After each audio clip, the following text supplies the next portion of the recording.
Hoje a gente vai mergulhar num assunto que tira o sono de muito motorista, a recusa ao teste do bafômetro. Mas o mais importante aqui é um detalhe técnico, sabe? Um erro que acontece bastante no auto de infração e que pode ser a chave para anular tudo, a multa e a suspensão da carteira. Vamos entender direitinho como isso funciona.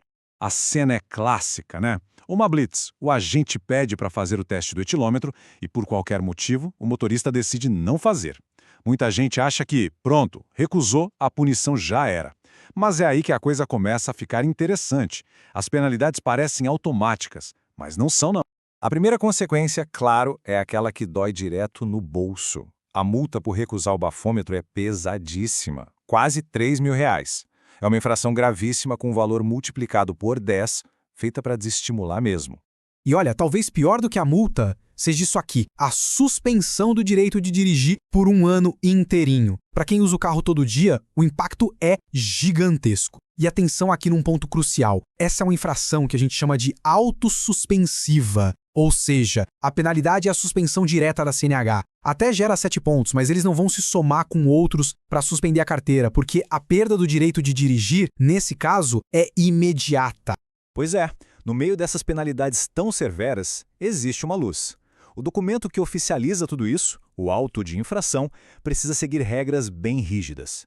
E é justamente numa dessas regras que pode estar o erro, a falha fatal, que tem o poder de invalidar o processo todinho. Vamos então ao ponto-chave. O detalhe que muda o jogo está todo na identificação do aparelho que foi oferecido ao motorista. E isso não é um detalhezinho qualquer não, é um requisito fundamental para que a autuação seja válida. A regra é bem clara. A lei exige que o agente de trânsito anote, obrigatoriamente, 3 informações no auto de infração: a marca do bafômetro, o modelo dele e o número de série. Se faltar só uma dessas 3 coisas, o auto de infração já é considerado incompleto. E aqui está o pulo do gato jurídico. Sem identificar o aparelho por completo, como é que o Estado vai provar que um teste foi realmente oferecido? E mais, como vai provar que aquele aparelho estava regular, calibrado pelo Inmetro e em condições de uso? A falta desses dados simplesmente destrói a prova material da infração. Tá, mas de onde vem essa exigência toda? Isso não é uma formalidade boba, inventada do nada. Ela tem base no documento mais importante que regula a fiscalização de trânsito no Brasil. A base para tudo isso é o Manual Brasileiro de Fiscalização de Trânsito, o famoso MBFT. Pensa nele como se fosse o livro de regras para os agentes. Ele não dá sugestões, ele determina como a fiscalização tem que ser feita para garantir um padrão no país inteiro e, o mais importante, garantir os direitos de todo mundo. E olha o que o manual diz, com todas as letras. A palavra necessária quer dizer o quê? Indispensável, obrigatória. Não tem margem para interpretação. Na ficha específica da recusa ao bafômetro, o manual é cristalino. Sem esses dados, o procedimento está errado. Ponto final. Para a gente entender a gravidade disso, vamos fazer uma analogia com o direito penal. Punir alguém pela recusa sem identificar o aparelho seria a mesma coisa que condenar uma pessoa por porte ilegal de arma sem nunca ter encontrado a arma. A existência e a regularidade do objeto, seja o bafômetro ou a arma, são a base de tudo. Sem isso, não existe infração, não existe crime.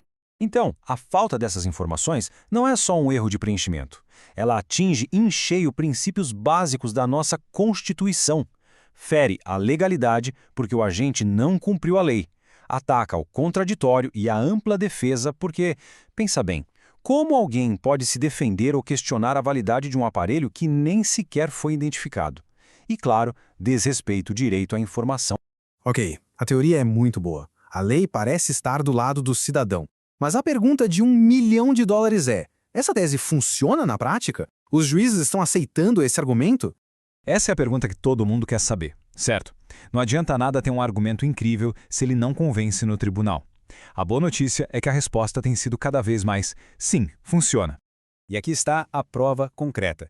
Uma decisão fresquinha do Tribunal de Justiça de Minas Gerais. O juiz foi direto ao ponto. A falta de identificação do aparelho compromete a validade do ato. Essa decisão mostra que o judiciário está, sim, reconhecendo que isso não é só uma formalidade, mas um requisito essencial para garantir os direitos do cidadão. E não pensem que o caso de Minas é um ponto fora da curva. Decisões como essa estão pipocando pelo Brasil. A jurisprudência, que é esse conjunto de decisões dos tribunais, está se firmando a favor do motorista nesses casos, e isso cria um caminho muito mais sólido para futuras defesas.